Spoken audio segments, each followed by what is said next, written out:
Meeting. First is our electric rate study. Mr. Miller. Thank you.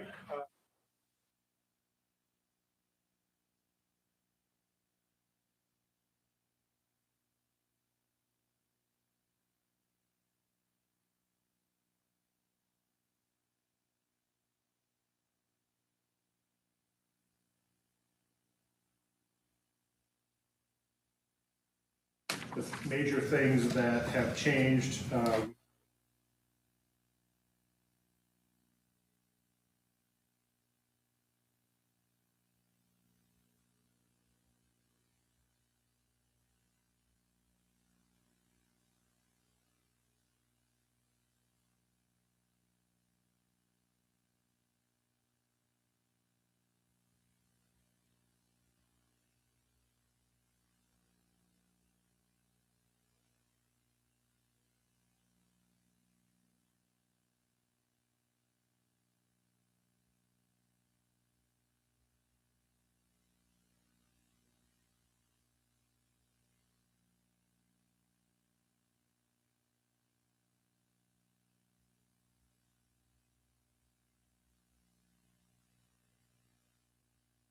Split it into two, so half of their increase in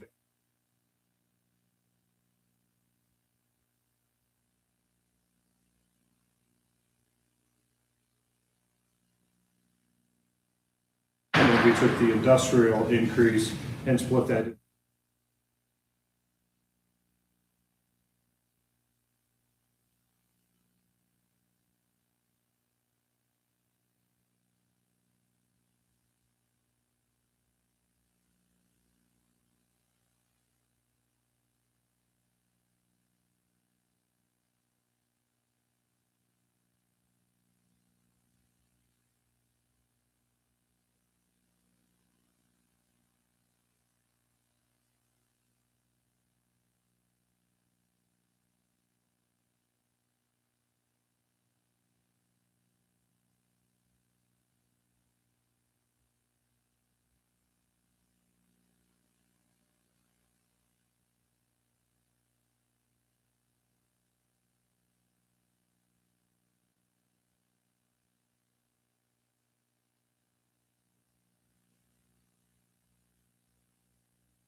Bits of it because they're the biggest component, the biggest driver of all this. In the end, it's less than 0.5% difference in the rate change. So it's a very small impact, but it does get us to more current numbers and should make a rate change, if we get to that point down the road, easier to get into the billing system. So that will be coming, again, not a whole lot of difference to what you have before you. So with the packet that I passed out, again, this is an excerpt of the entire document. So each page is numbered, but they're numbered in order, but obviously you don't have all the pages. So if you could go, it's about 5 pages back to the page labeled 20.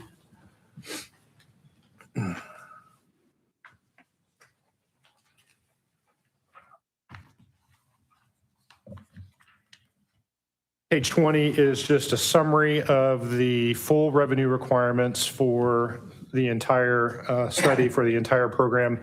We talked a bit about financing the project with a bond or doing it all through the cash capital improvement program with cash. In my notes, we didn't really have a resolution on that. We talked about wanting the council to be aware of that. So for now, I've left both with the bond and without the bond in here, but everything after this will focus on with the bond issue because that is the cheaper option. So just to refresh your memory, that left-hand column on page 20 is just the total revenue requirements. So power, operating, debt service, replacements and improvements, all those sorts of things. We get down to an overall need for about $3.4 million of additional revenue to fund the capital program to get expenses current. And that translates to about a 12.1% increase overall for the entire system revenue. So then the next several pages, what I've got included on these next several pages is, okay, well, let's take that. Let's give, like I said, all the other classes but industrial, their full change. Some of them have small decreases. I went ahead and applied those small decreases. Others have, like residential has a small increase, applied that. The first, or this next page that we'll look at is what happens if we give industrial a two-phase increase. So if you jump forward to page 58, it's probably, what is it, another, what is that, 6, 7, 8 pages?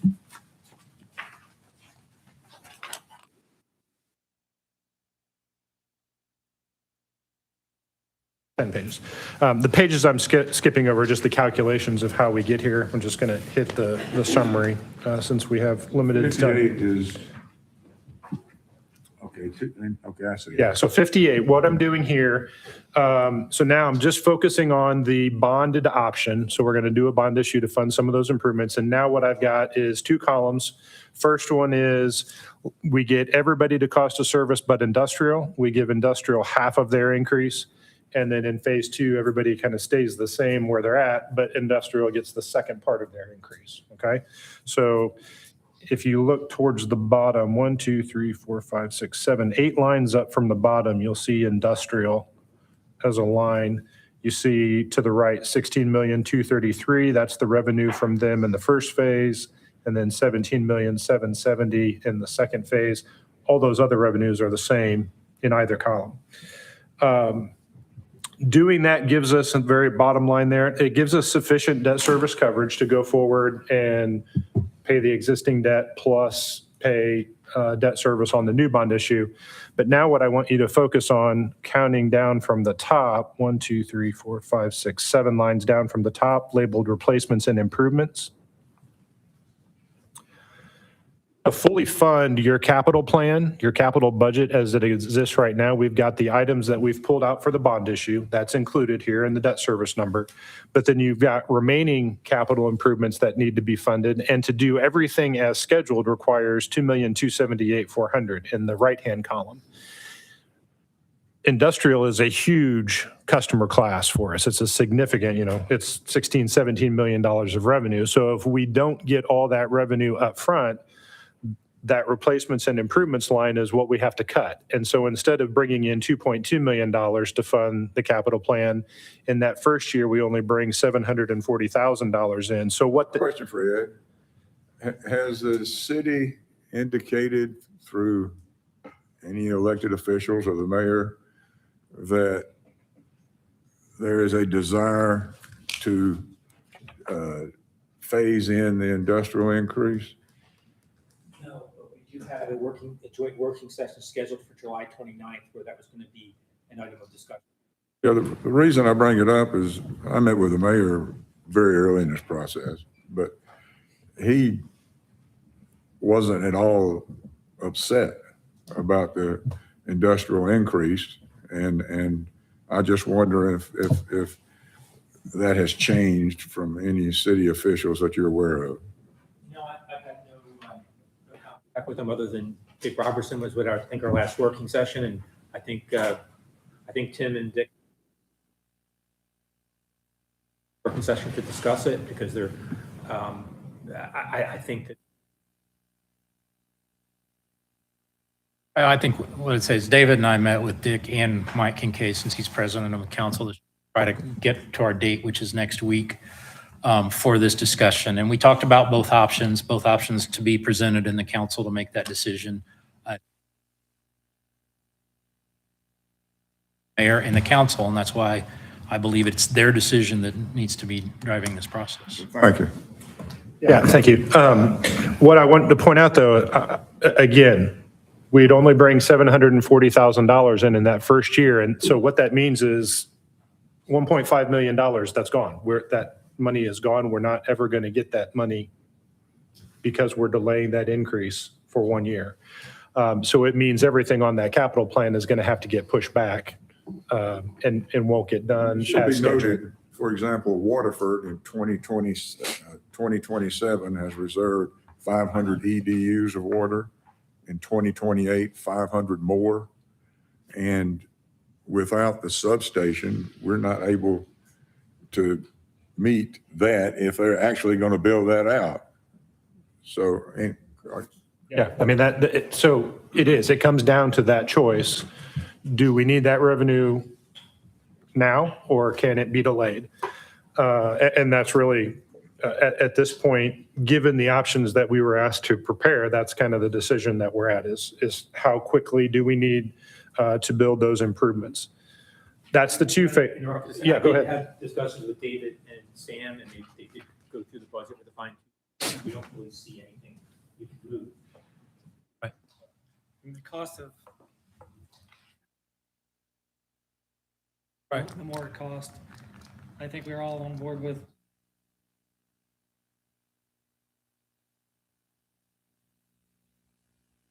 The only reason why Ed had asked for 2 is just for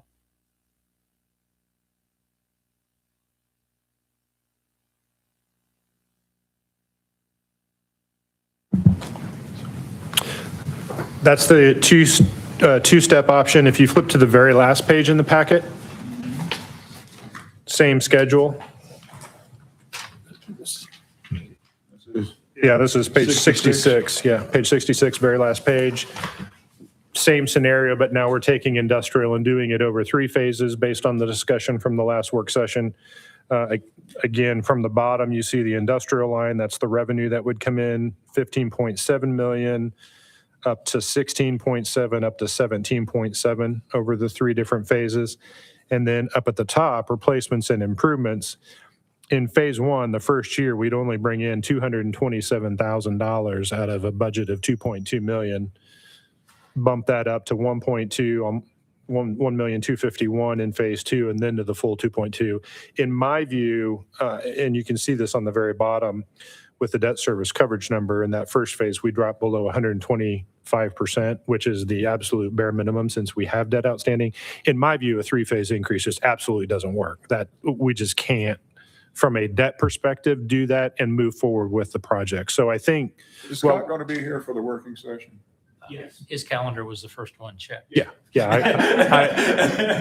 it's on my calendar. I will be here. Yeah. I like the language he's using. And Yeah, I like mean, there's just no, everybody to hear it. yeah, there's just no way, no way to do it. So, I like doing it in 1 phase, like David said. Looking at 2 phases is probably worth doing with the size of the rate increase and the fact that our industrial customer final.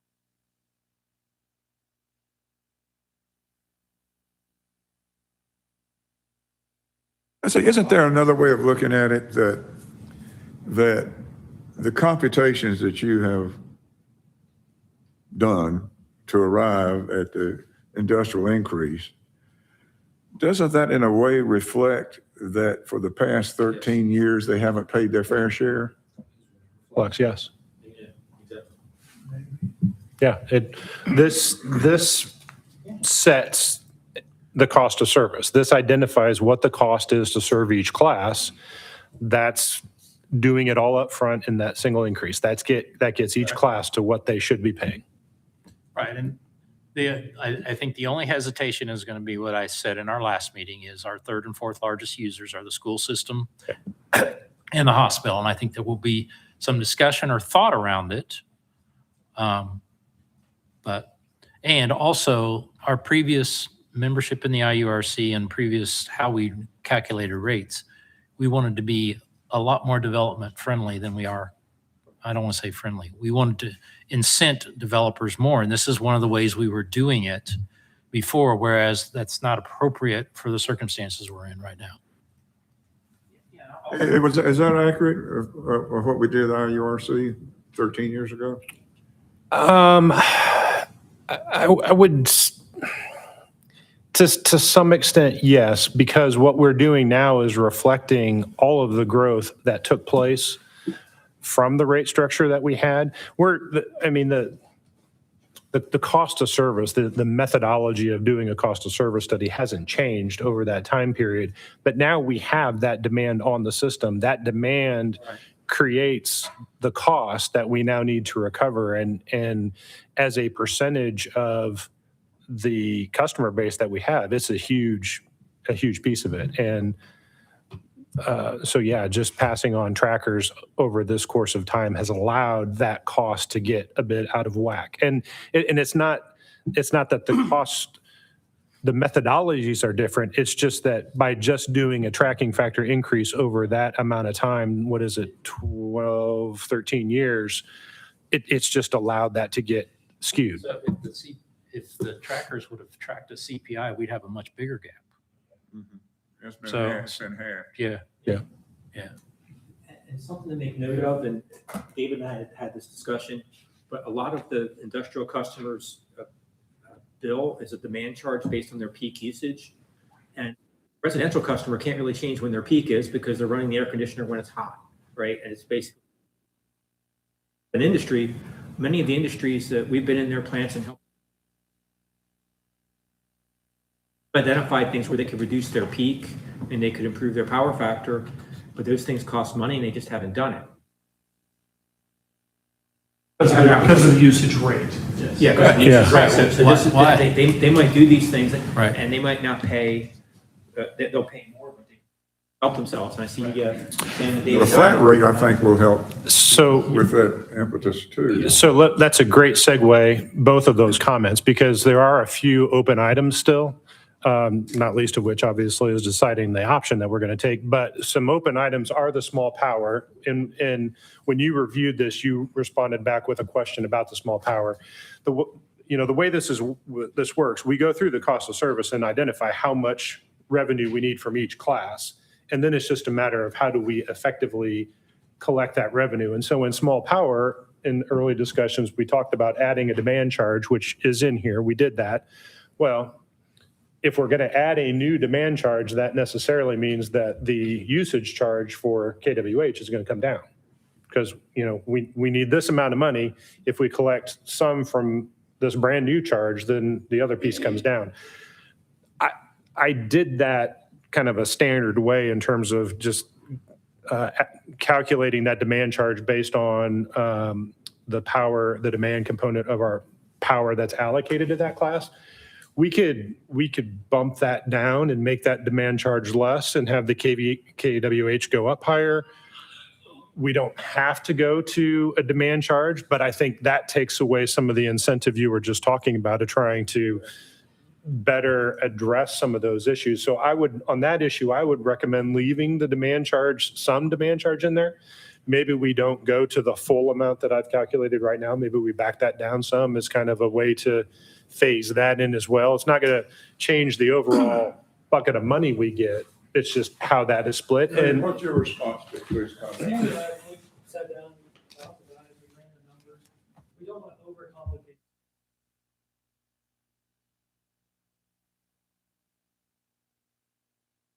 It's the same revenue If it's the same regardless. revenue. Well, I think they should have a demand charge because I could see not.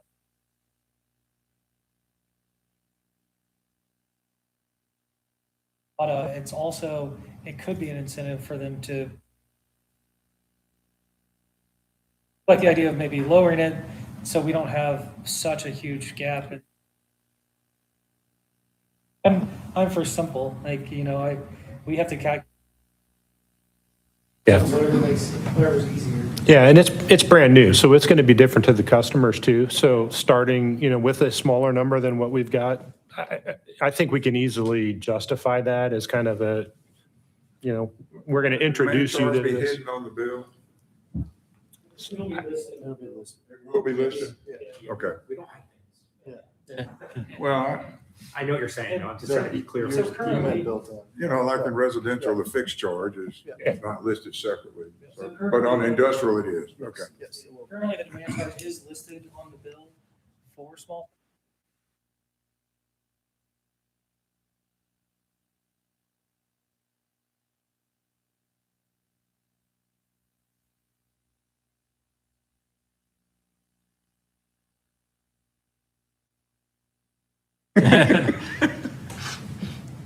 Another open item is a rate for EV charging stations. I want to talk with David, Sandra, and Ed about that a little bit. We don't have a whole lot of great examples in Indiana yet in terms of an actual tariffed rate. So I did some research, pulled in some other examples, and just want to talk to you about kind of how we want to go about that. So that will, and that's not going to have a revenue impact. We'll just get that in assuming we have a new rate ordinance, we'll get that language and that rate in a rate ordinance going forward. We still want to give the power away for free, and EV, It's- it's a massive infrastructure for a little bit of Yeah. charge because they charge them. Is Yeah, our joint meeting's 8 days away, is that right?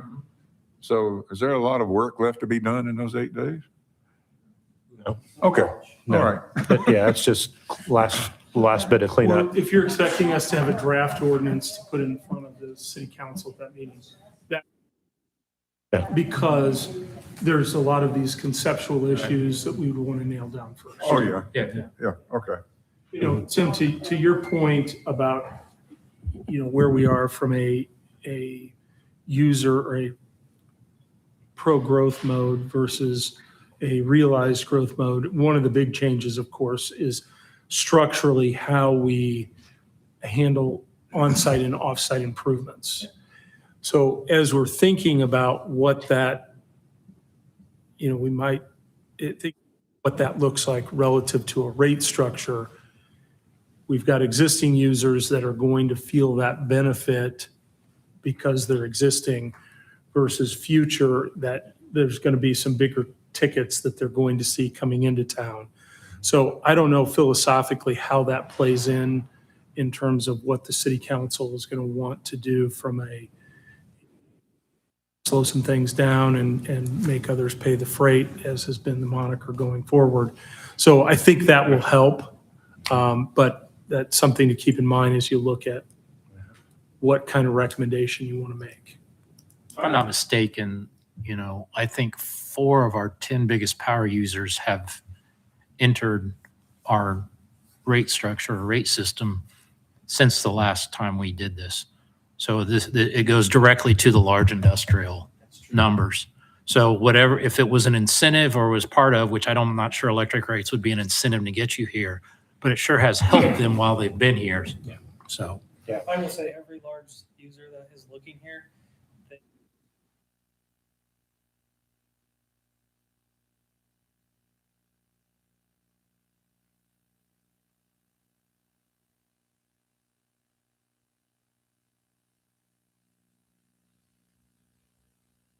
Bears repeating too that David, remind me, what, if you know, what part of our, like, I know we have just a fraction of the LEAP district that would be, is it just the the planned mixed use area that's in our service territory, but everything else is outside? Okay. our service territory is different than our water and wastewater. It's been fixed by a state ordinance for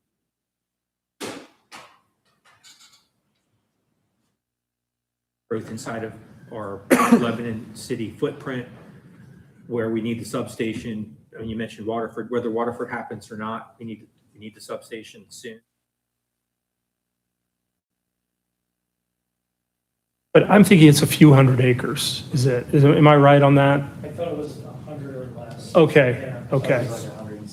Remaining in our 100 or less in the LEAP district within our territory. It's just that little sliver, right? Yeah, some of these sections are like One of the street conceptual lighting. plans, Like it's not. We had a meeting about street lighting this week. So it would be, I think it's that mixed use area, some retail and residential. Okay. I will say that there has been.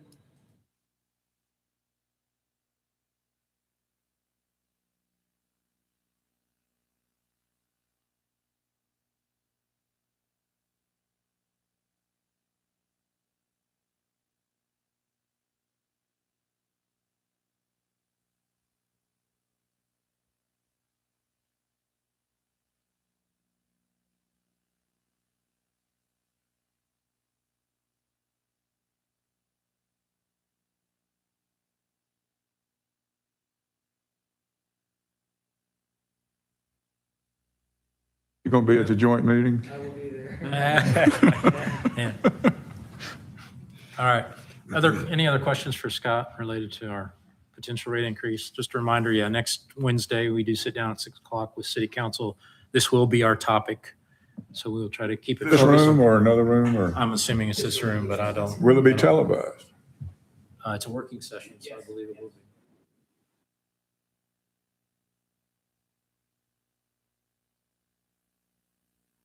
Sure. I am if David is. I think it needs to stay just at a lower degree. Are you comfortable with it? I am, I just want to make sure you guys are before Scott walked out and emails me tomorrow and says, did we make a decision on that? Because he will. It's at $17.01 right now. I want to say.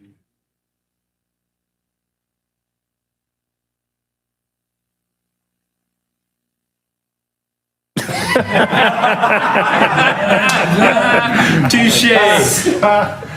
Okay. That's number one. Number two, before we leave Scott, as of the end of June, he is through.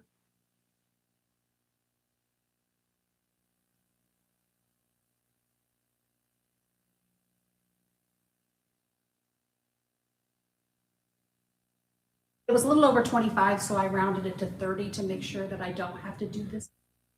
And may come in less. So hopefully it'll come in less, Just but just depends wanted on you guys meetings. to know that I will be coming probably to the next. An additional request. Okay. Yeah, I don't ask for a lot of money, so That's fine. that's Ryan's job. Yeah. Oh, sorry. Here we go. Speaking of which.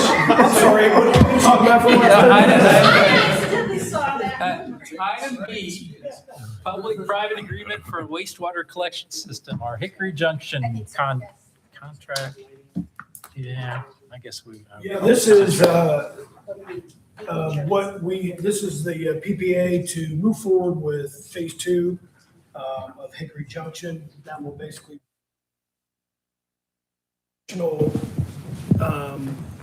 additional wet well and expand the current lift station, and then also a force main to the wastewater treatment plant to convey that. That's the best option in that area, is to just bring it straight to the plant. The sewer in that area is undersized for this kind of volumes to make a connection. Expand that, and I'll let John go over some of the finer details. When we do this, the lift station will then be able to handle anything 39 south, right? Not quite. So we actually have, it's a 3-phase build-out plan. So phase 1 was 250 EDUs, basically to get the field house Right. going, Belcanto. We're basically maxed out on that 250 EDUs, and nothing else has been able to be constructed down there. This phase 2 really kind of pops us across the interstate, and we hit the 18-inch gravity sewer. That still has some capacity and takes us up, but it opens up, we go from 250 EDUs to 2,000 EDUs. So it opens up quite a bit. The full master build out would be phase 3 going further up Patterson Street with a force main extension. That would be full build out of what the lift station is capable of doing, which is 6,000 EDUs. So it'll take us some time, more than likely, for development to grow out into that, past that 2,000 EDUs, but we should probably be keeping phase 3 in the back of our minds as things build out there. But this is a good intermediate step. I mean, 2,000 EDUs is a lot as we start. So that's kind of the background of where that gets us to on phase 2. And the ask tonight will be to move forward with the public-private agreement and then GMP report number 1. So GMP report number 1 with F.A. Wilhelm, that does include the full scope of phase 2. So we won't be coming back for another GMP report as we've done on some other projects here recently that are phased. So report number 1, which package will that be of the packages? In other words, So this is just 6 million of a, sorry, we're talking about the Hickory Junction. oh, you talking about that first? Yeah, first. Sorry. No problem. Threw me for a second. Yeah. So this request, the only thing that's a little bit out of the ordinary with this is that there is some land acquisition still pending. We do have a schedule built out by F.A. Wilhelm that takes into account condemnation, which has already been filed. Correct, Jeff? Correct. So while we don't have the land acquired this second, we do have a timeline on it being acquired, more than likely out into January when we get possession. But the schedule has been built around that fact. I've got a question about the scope of work. Abandoned existing lift station and valve vault. So right now there's 2 if you recall what was built out there and we kind of had to fight for is there are 2 wet wells and 2 valve vaults. The one valve vault right now is being utilized to pump the 250 EDUs. We're going to build everything in the second wet well here for phase 2, get that all built out, and then come back over and remove the guts out of the first wet well and lift station. We'll be able to salvage The those. first well won't be in use? It will not be, but it will be there and available for phase 3. So that's the idea. It's a phase build out. So that way we can stay online this whole time. We hopscotch over and then eventually we build in the full pumps. So the and they all work second together. wet well is at greater capacity than the first one? No, but the pumps will be bigger. So they both have the same capacity. The pumps will be bigger and so right now we have 3 pumps or I think we only have 2 pumps. 2 pumps in the smaller one. The new one will have 3 pumps. Then when we come back, we'll put 3 more pumps and eventually have 6 in phase 3. So that's kind of the idea of this. That's why we have the 2 wet wells. If we just had one, we'd have to take the lift station totally offline and fix it. So this really gives us space to work, put everything in, and kind of. That makes sense to you? Yeah, that's Long-term been, flexibility. that's been the plan the whole time. And there's a lot of the stuff that's in that first wet well that we'll be able to use in other parts of the system. So it's not like it's just going into a dumpster. A lot of the stuff we're going to be able to use again. But yeah, it makes sense. That's how it was in order to get the field house on, since they were so much farther ahead than the rest of that development. Also to be able to keep adding capacity without having any downtime. So that lift station will be in full function the whole time. And it's just a matter of switching it over, switching those pumps on, adding more pumps, switch those on, and that lift station never closes. Similar to how Northside Lift Station Northside, yes. was built out. That was set up that way, back in 2008, I think, or 2002 even. And then we got to see it come to fruition when Right. the Eli Lilly Lilly. project came on. We didn't have a big amount of downtime for that area. Things got to be added in one side and then fixed on the other once it was. Thank you. So we're approving the $7.481 million contract. Yeah, let me make a little note here about the 1,000 per day for delay of substantial completion. That's only about, capped at 10% of the cost. So that's only about 7 days. So we have a lot of we're placing a lot of confidence in our contractor to build according to the schedule, that there's not a great deal of penalty, if you will, built in. I don't know if that's accurate. So 10% of the contract would be 700. 10% of the project cost. That'd be about $700,000. Or how much delay? For first day of delay? No, I mean, it's So $1,000. I moved my decimal point incorrectly? I believe so. I believe I did too. Okay. Yeah. So- It's got some teeth to it. So I would like for this part of the discussion to be removed from the video. It basically takes away the. I'm gonna highlight Yeah, correct. It eats into it, but really, again, this is part of our BOT program. F.A. Wilhelm was selected based on qualifications. We're going to be working as a project team. The liquidated damages are kind of a last resort as we look at things. When we look at savings and contingency, rather than them wanting to get liquidated damages, we'd rather spend that money and they would rather spend their money on getting it done on time. And Wilhelm must have a lot of confidence in this because we've only got 5% contingency. Yeah, That's pretty tight. that was interesting. That is really tight. They do have a lot of confidence in it. So They've been staring at it for 2 years now too. they've had So plenty of time to contemplate, that's for sure. it's been over-engineered for a while. So as a note on this, the 08 resolution and the 07 resolution, Danny was kind enough to up. Yeah, I saw them. There were some non-substantive, just draftsmanship cleanup that was done over the last couple. I couldn't see what it was, so. They were minutes that we cleaned up. So, Okay. So we good with the Hickory Junction? Okay, phase 2 water. You go right ahead. So pretty similar public-private agreement and GMP report number 1 for wholesale water supply program. This is phase 2. This is with Reynolds is who the scoring committee selected, and we held the public hearing on previously. So the SRF loan for phase 2 for water was closed on 7/15. So Scott's nodding his head. So the water, Oh. the money is available. So that's a good thing. Wastewater closes at the end of the month. The 31st. We'll have a similar Sweet. wastewater GMP report coming in for phase 2, but we figured probably a good idea to wait until we actually have the money to come ask to start spending it. Have the money before you spend. Correct. By the way, they give it to us as we need it. For some reason, 3 of them now have been draw loans. And yeah, it's very weird, but the wastewater, they funded up.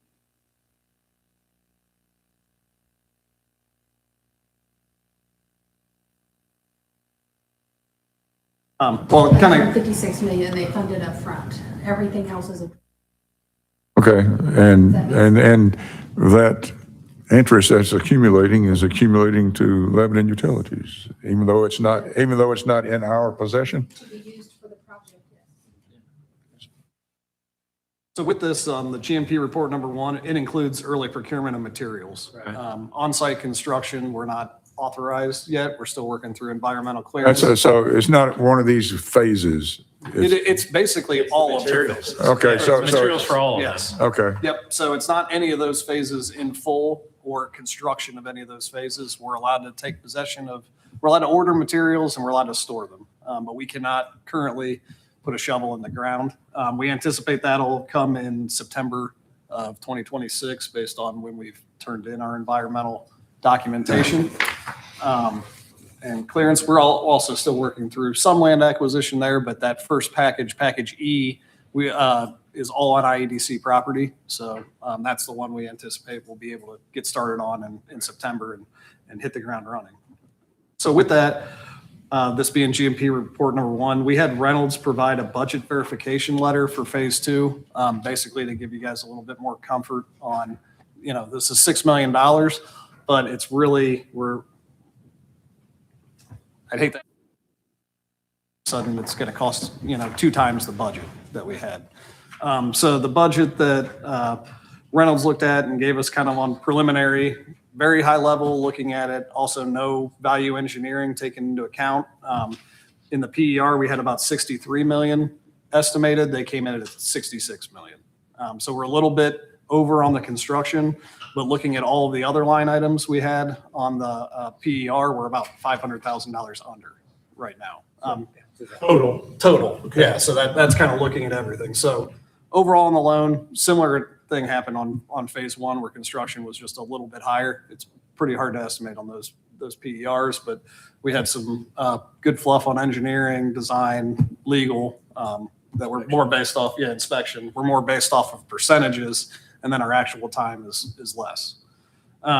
So with that being said, also, we had these numbers and kind of needed to turn them in for SRF to review. Earlier, we have been working on value engineering items with Reynolds, as we haven't stopped just because this is here. We've already identified about $1.5 million in savings, just on some kind of simple ideas that we've also implemented in phase 1. Really looking, one of them is actually a little bit different, looking at pipe materials. We typically use pressure class 350. In this area, we're going down an old railroad corridor. So with that, you worry about some different items as far as corrosion. So talking with Ryan, wanting to go with a zinc coating. We actually went with a zinc coating, but then could still get pressure class 300 with the zinc. That actually was like a 90. Pressure class 300 and 350, we The operate. zinc will be for all of that, all The that, zinc will be on not just for near the railroad. On everything. So we're feeling good about that. And then looking at how we bed the pipe, if you look at our standard details, which are really for 12-inch and city standards, we ask for people to bed the pipe a foot above the pipe. When we're looking at these larger 24-inch, 30-inch, kind of more industry standards is the spring line. When you're talking about how much pipe that we're using, that's where that ended up being about $1.4 million worth of savings.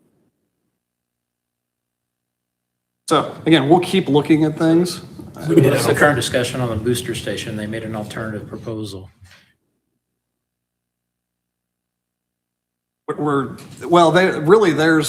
So I think we've always kind of been on the EFI booster station prepackaged. Their main proposal was on the tanks.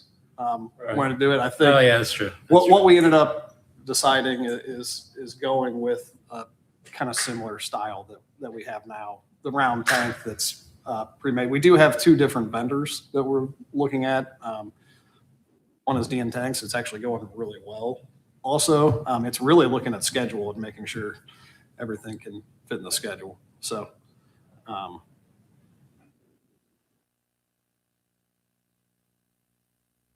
public-private agreement and GMP report number 1 on phase 2. So on-site construction will start in September. We need to be done by January 1st, 2028. So when do we anticipate? At least package E. I have 2 meetings for September, so, Yep. okay. So we'll need we'll have a resolution, a PPA for that one. It'll be just Just report number GP 2. two, that's right. So that'll have all of construction for package E and hopefully some of the other packages too. I mean, we'll see how land acquisition goes. But the environmental clearance covers all of the packages that we should get. So that's good. Then we'll be kind of more waiting on land acquisition.